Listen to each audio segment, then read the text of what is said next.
السلام علیکم ورحمۃ اللہ وبرکاتہ۔ تصوف پر لکھی ہوئی کتاب ایک مال و شیام پر گفتگو کر رہے ہیں، اس سے سبق حاصل کر رہے ہیں۔ آج ایک اور ٹاپک پر گفتگو کریں گے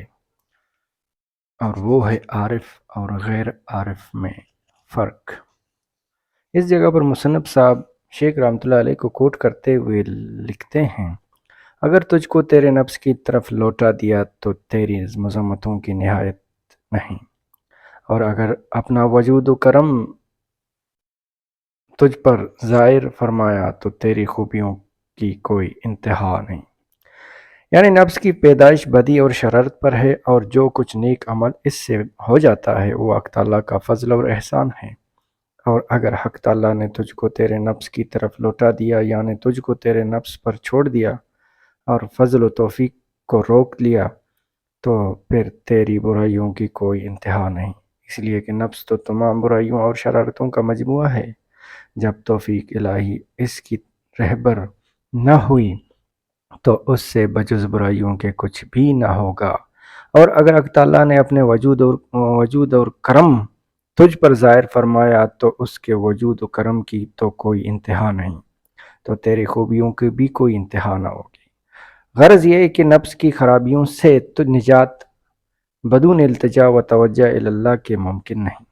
پس اگر بندہ سے نیک اعمال صادر ہوں تو ان کو محض حق تعالیٰ کے فضل و کرم سے مشاہدہ کرے اور اپنے نفس کی طرف نسبت نہ کرے، اور گناہ و شرارت ہو تو اپنے نفس سے جانے۔ واپس شیخ رحمۃ اللہ علیہ کو کوٹ کرتے ہوئے لکھتے ہیں، جس نے اپنے کلام کو اپنی نیکوکاری کا نتیجہ ملاحظہ کر کے کلام کیا، اس کی بدکاری اس کو حیا و خجالت سے ساکت کر دے گی، اور جس نے احسان مولا حقیقی تعالی شانہ مشاہدہ کر کے کلام کیا، معصیت اس کی زبان بند نہ کرے گی۔ یعنی جو شخص مریدین اور دیگر عوام کو واعظ و نصیحت کرے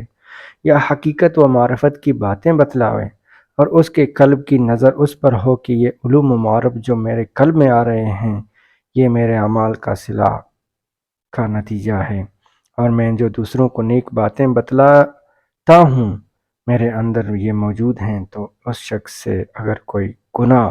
اور بدکاری صادر ہوگی تو اس پر حیا کا غلبہ ہوگا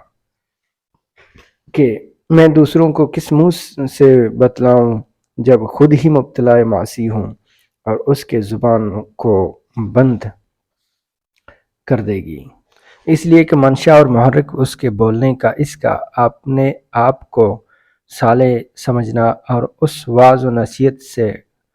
خود موصوف جانتا تھا، جب وہ نہ رہا تو زبان نہ چلے گی، اور یہ اس شخص کا حال ہے جس کی نظر اپنے نفس اور اپنے اعمال کی طرف ہو۔ عارف کا یہ حال نہیں، اس کا حال یہ ہے کہ اپنے علوم و معارف کو اپنے حقیقی مولا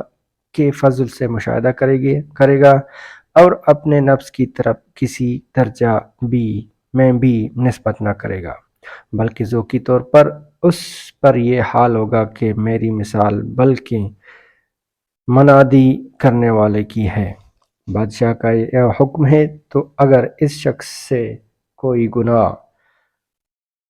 بھی ہوگا تو وہ گناہ اس کی زبان کو بند نہ کرے گا، بلکہ اسی بشاشت اور نشاط سے بولے گا جیسا کہ اس گناہ سے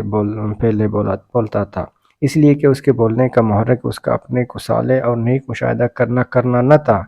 بلکہ اس کے کلام کا منشا حق تعالیٰ کا فضل اور احسان کا مشاہدہ تھا کہ یہ اس کا فضل ہے کہ مجھ نالائق اور لاشے میز پر یہ علوم القا فرمائے، اور فضل و احسان کا دریا ہر وقت جاری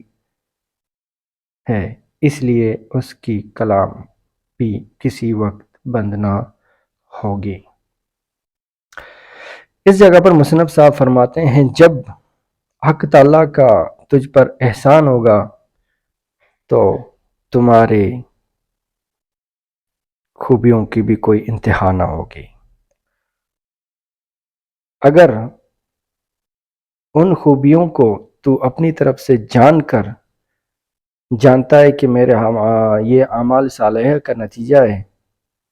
تو اس کا مطلب یہ ہے کہ تم سے بڑا گمراہ نہیں، کیونکہ تمہاری نسبت تمہارے نفس کی طرف ہے اور نفس گناہ اور شرارت کا منبع ہے۔ اگر یہ چیزوں کو تو اللہ کی طرف سے، اللہ کی منشا، اللہ کا حکم جانتا ہے تو اللہ کا فضل اور احسان کا سمندر تمہارے اوپر ہر وقت رہے گا۔ دعا کریں اللہ پاک ہم سب کو